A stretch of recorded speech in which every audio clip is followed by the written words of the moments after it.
여호와께 감사해라. 이제 70년 세월이 지나고 그들이 회개함으로 부르짖어서 하나님 앞에 용서를 받고 동서남북 사방으로 흩어져 있던 가족들까지 하나님은 일일이 찾아서 가나안 땅 예루살렘 옛날 본거지로 돌아올 수 있도록 모아 주셨다는 사실에 대하여 이거야말로 기적 같은 구원의 은혜가 아닐 수 없다. 그러기에 여호와께 구속함을 얻고 구원 얻은 백성은 이같이 말해야 한다. 날 구원하신 하나님을 찬송해야 하고 감사해야 하고 이제부터는 절대 그분의 말씀에 복종하고 실천하면서 그분의 마음에 드는 신앙인으로 살아야겠다는 다짐이 필연적일 수밖에 없었던 상황이 됐다는 것입니다. 그래서 이제 1, 2, 3절을 보면 여호와께 감사하라. 그는 선하시며 그 인자하심이 영원함이로다. 여호와께 구속함을 받은 자는 이같이 말해라.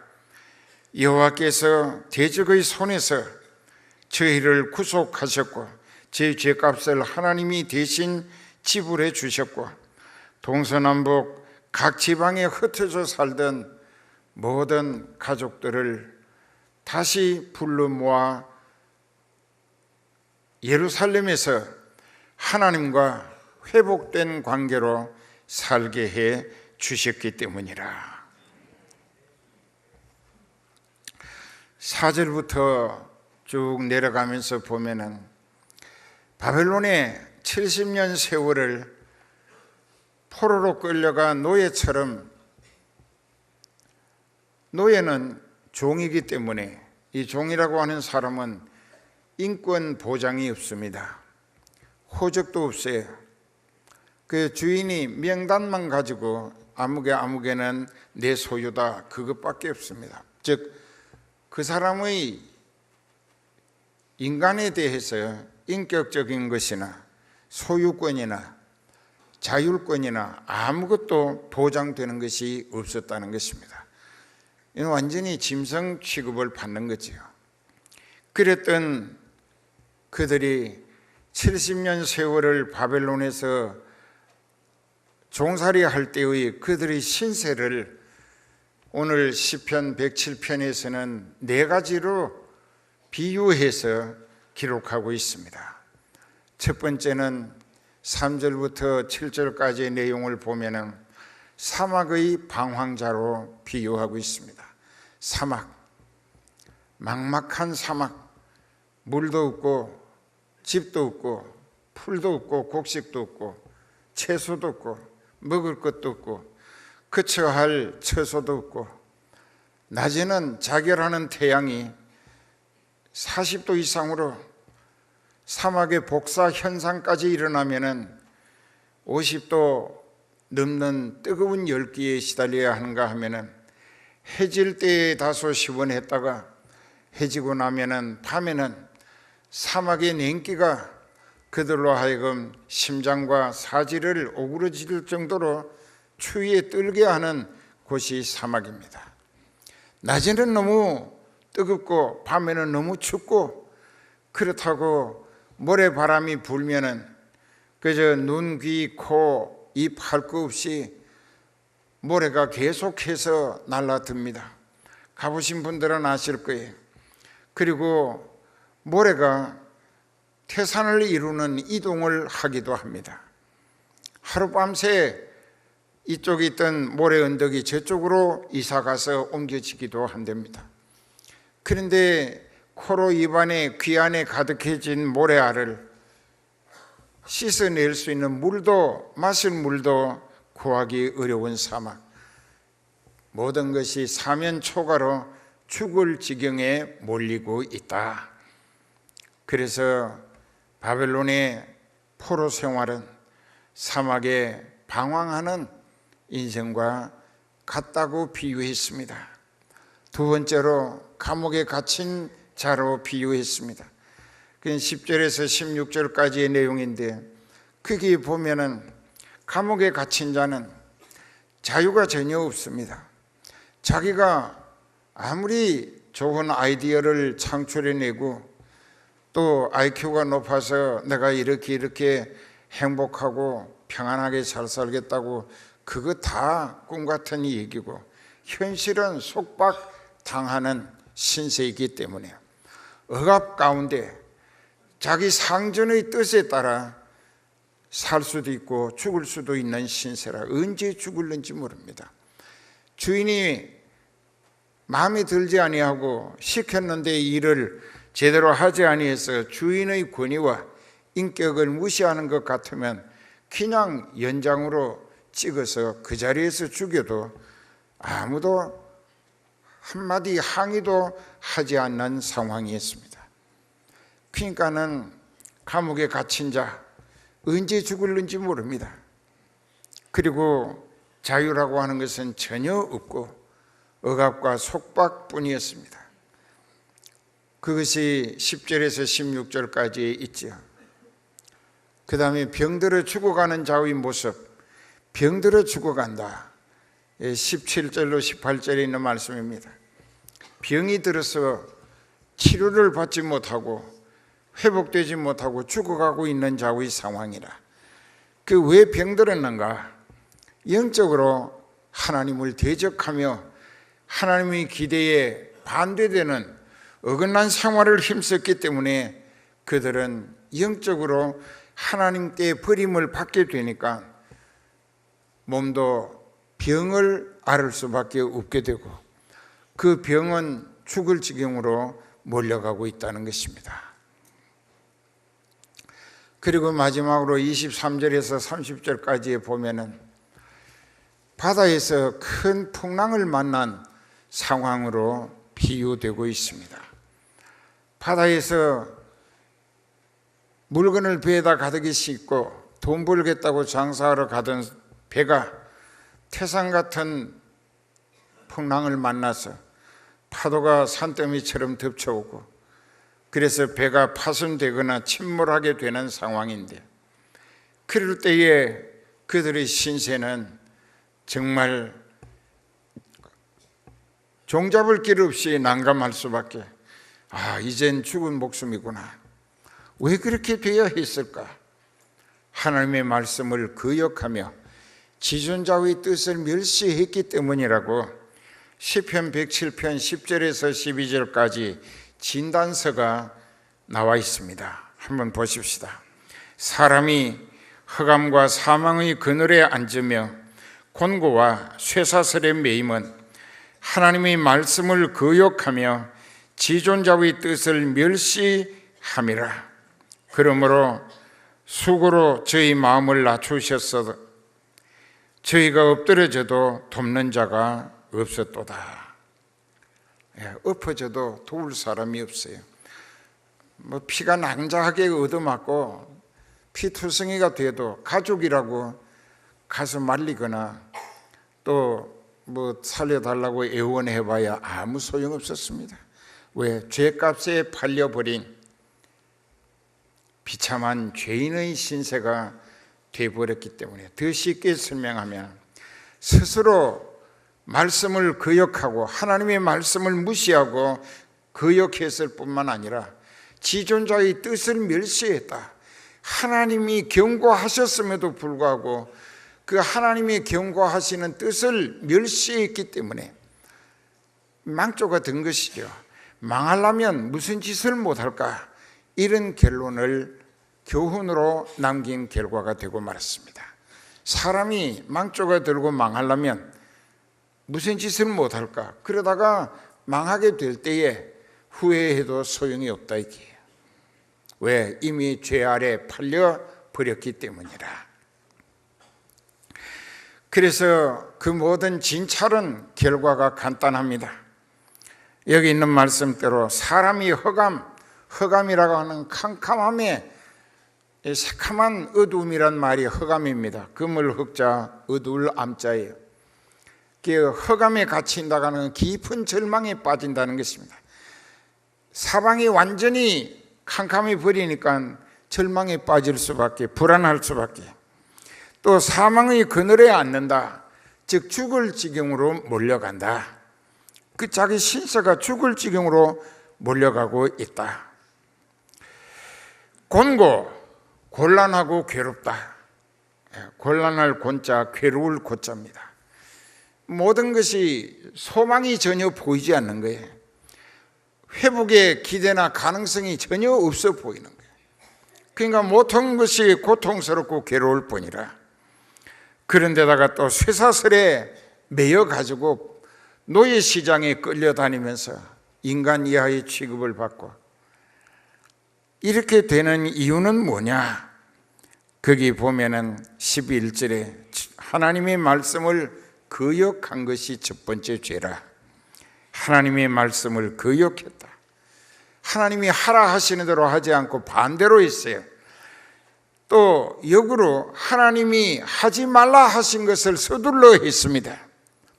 하라 하신 것은 하지 않으면서 하지 말라 하신 것은 서둘러 했습니다. 그러니까는 스스로 하나님의 진노와 심판과 형벌을 재촉한 결과 피할 수가 없었죠. 그래서 하나님의 말씀을 거역했고 지존자, 가장 높으신 분의 뜻을 멸시했기 때문이라. 그렇기 때문에 그들의 신세가 지금 포로로 끌려가서 노예 생활로 땅바닥 이하로 비참한 신세가 되어져서 저희가 엎드러져도 돕는 자도 없도록 하나님이 만드셨다는 것입니다. 제가 지은 찬송가에 보면 그랬지요. 사방으로 둘러봐도 손 내밀 곳 없었다네. 도움받을 길이 없었다, 그 얘기예요. 그랬었는데 그들이 어떻게 했는가? 그들의 신세가 여기 쭉 13절부터 보면은, 이에 저희가 그 근심 중에 여호와께 부르짖음에 그 고통에서 구원하시되 흑암과 사망의 그늘에서 인도하여 내시고 그 붉은 줄을 끊으셨도다. 여호와의 인자하심과 인생에 행하신 기이한 일을 인하여 그를 찬송할지로다. 제가 논문도 깨뜨리신다. 논문이라고 하는 것은 노쇠로 만든 문, 핏장도 노쇠라. 사람이 열 수 없는, 이제 우리는 회복될 소망이 없다라고 완전히 절망의 논문에, 노쇠문에 갇혀 있을 때 회개하니까 하나님은 논문도 부수어서 열어주셨다는 뜻입니다. 우리 인간의 지능적 한계에 초월해서 하나님의 구원은 무한한 가능성으로 역사해 주셨다. 알아들어요? 지금 여러분들의 신세가 사막의 방황자처럼 혹은 감옥에 갇힌 자처럼 병들어 죽어가는 상황에서 있다 할지라도, 또 바다에서 풍랑을 만난 이제 끝장이 나는구나, 모든 기대도 끝장이고 꿈도 깨어지고 내 인생은 여기서 끝나는구나, 자기라고 하는 것이 이제 마지막 순간을 맞았다고 생각하는 절박한 상황이 있다 할지라도 낙심하지 마세요. 여기 19절 20절에 보면은, 이에 저희가 그 근심 중에 여호와께 부르짖음에 그 고통에서 구원하시되 저가 그 말씀을 보내어, 무엇을 보내어? 하나님과의 관계의 회복은 말씀이라는 것입니다. 하나님과의 관계가 어긋난 것도 말씀 거역했기 때문이었고, 하나님과의 관계 회복도 하나님이 보내주시는 말씀을 다시 믿음으로 아멘하고 받아들여서 믿습니다로 순종하게 될 때 그 사람과 하나님과의 관계는 회복되어진다.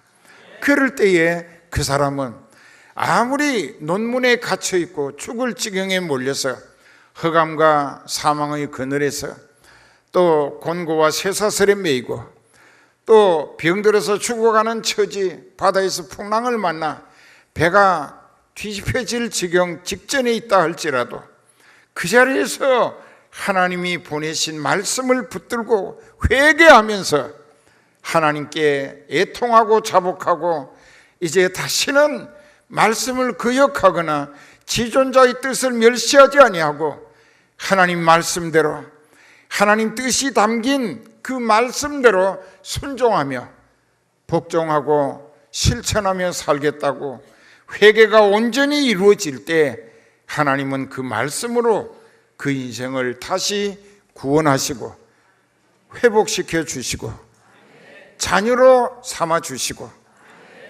임마누엘로 함께해 주시는 하나님이시라.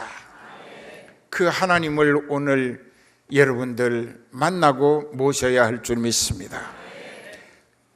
이제부터 여러분들의 생활은 달라져야 됩니다. 시편 128편에 잠깐 보겠습니다.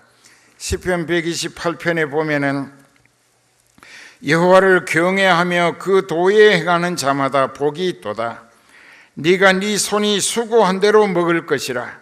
네가 복되고 형통하리로다. 네 집 내실에 있는 네 아내는 결실한 포도나무 같으며 네 상에 둘린 자식은 어린 감람나무 같으리로다. 여호와를 경외하는 자는 이같이 복을 얻으리로다. 여호와께서 시온에서 네게 복을 주실지어다. 너는 평생에 예루살렘의 복을 보며 네 자식의 자식을 볼지어다. 이스라엘에게 평강이 있을지어다. 이 말씀은 무슨 뜻인가? 자, 하나님 말씀 거역하고 지존자의 뜻을 멸시했다가 나라가 망하고 백성들은 포로로 끌려가 노예 신분으로 사방에 팔려다니기 바쁜 비참한 신세가 됐는데 그들은 노쇠의 문에 갇힌 것처럼 흑암과 사망의 그늘에 앉게 되고 곤고와 쇠사슬에 매이게 되고 또 그들의 처지는 죽을 지경으로 몰려갈 수밖에 없었는데 이제 깨닫고 후회하는 것은 그럴 것이 아니라 진작 우리가 우리 하나님 여호와께 말씀대로 순종하고 하나님의 뜻을 내 삶의 목적으로 받들어 섬기는 지혜와 믿음으로 살았었더라면 오늘 이같이 참혹한 신세는 되지 않았을 것인데 이 시편 128편은 교회를 통하여 하나님이 주시는 말씀을 듣고 진리를 깨달아 회개할 때 그 인생은 하나님을 두렵고 떨림으로 섬기게 됩니다. 여호와를 경외한다, 즉 하나님을 두려움으로 섬긴다. 근데 우리가 목회하면서 56년 목회를 했는데 여러분들과 45년입니다. 그런데 이런 세월 동안 지나고 보니까 하나님을 진짜 진심으로 가장 두려워할 줄 아는 사람이 제일 잘 믿더라는 것입니다. 그러나 하나님 말씀 들을 때에 눈동자가 빛을 잃으면서 마귀의 꿰매에 빠져가지고 핵심적인 말씀이 선포될 때 생각이 다른 데로 돌아가는 사람은 아직도 악령에게 조종받고 있다 할 수밖에 없는 거예요. 그 인생은 교회 다녀도 소망이 없어요. 그 귀신에게 끌려 지옥 갈 수밖에. 그런데 우리가 하나님 말씀 제일주의 신앙, 말씀 절대주의 신앙은 말씀은 예수님이라는 뜻입니다. 말씀은 예수님이에요. 그 예수님 뜻대로 사는 것이 가장 성공적인 신앙생활의 지혜가 됩니다. 그 시편 128편의 내용은 믿음으로 살면 땅에 사는 날 동안도 하나님께서 이 세상 조건으로 그 가정을 가정천국이 되게 해 주신다는 내용으로 기록되어 있습니다. 여호와를 경외하며 즉 하나님을 두렵고 떨림으로 섬기며 그 도에 행하는 자마다, 도는 길도자고 이 진리고 길이라신 예수님, 즉 말씀대로라는 뜻입니다. 하나님의 말씀대로 실천하는 자마다 복이 있다. 어떻게 복이 있느냐? 네 손이 수고한 것은 네 몫이 되게 한다. 그래서 네가 복되고 형통하리로다. 그 수고는 내가 했으나 그 모든 성과는 엉뚱한 사람이 가로채 간다고 하면은 이것은 동양의 속담처럼 제주는 곰이 돈은 떼놈이 챙긴다는 속담을 생각해 볼 필요가 있습니다. 그러나 하나님은 말씀에 순종하며 하나님을 두려움으로 섬기자고 믿어지는 믿음의 지혜로 사는 사람에게는 그 사람이 수고한 성과는 절대 그 사람의 몫으로 보장해 주신다는 약속입니다. 그러니까 헛수고나 실패란 있을 수 없다는 뜻이 되겠습니다. 믿으십니까? 그 다음에 이제 네 집 내실에 있는 네 아내, 즉 안방의 아내는 결실한 포도나무 같다.